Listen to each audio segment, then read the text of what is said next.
Hi folks, Mark Mac Young. I'm here today again with Don Roley from the Colorado Springs Bujinkan.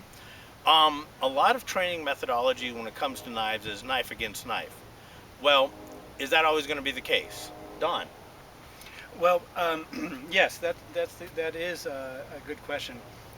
A lot of the training that we do is knife against knife to teach principles. It's just easier that way. But they didn't really expect to have knife against knife in real life. Which seldom happens in real life, but yes. A long time ago, I read an article by a guy named David Steele talking about Japanese Tantojutsu, and he said that because of the ban on duels to the death with swords, sometimes samurai would get drunk and pretend to have a drunken brawl instead of a duel. I've never run across that in a Japanese source, and everything I know about Japanese culture and history of the time would be, I would make it worse. Okay. If you had an unsanctioned duel, okay, you're in trouble. If you killed somebody while under the influence of alcohol, that would be a dishonorable death. Oh, okay. Okay, and they tried to have honorable deaths. 47 Ronin. Right. The big thing was, oh yeah, we're going to die, but they're going to let us kill ourselves, rather than die like a dog. Right. Okay. So yes, so knife against knife really didn't happen. So a lot of what they're doing is against a sword. Okay. And this emphasized something that, knife against sword, that situation sucks. No, not a good one. Right. So again, a lot of times you would try to get in, Right. just in here and do that. That takes away the advantage of the blade. The longer blade. Right. So if I'm like some of the stances against this, like you're in a katana, up, ready to come down, upper position. Right. So from right here, a lot of it just comes in like that. Okay. If you do Aikido, you're going to hear the term irimi, entering body, entering in a lot. It's not just Aikido, but Aikido really emphasizes it. But it is a concept in other arts.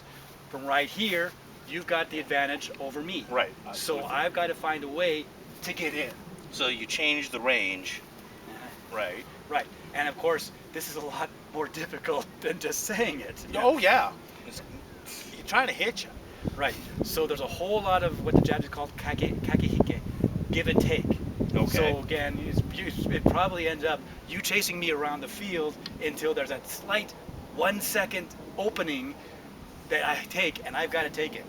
My Japanese teacher, there's a saying in our art that basically, if you're going to grab a wasp, you either leave the wasp alone and not mess with it, or you grab it so tightly that it can't wriggle around its stinger and sting you. Okay, all right. So it's either or. You don't do it either. So it requires commitment and closing.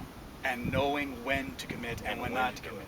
Of course, one of the things that I say in Bujinkan is that the three key elements is that, foreplay, lack of commitment, and knowing when to pull out. Sometimes you do have to commit to something like this. Y'all gonna get married. But you don't want to commit until there's an opening.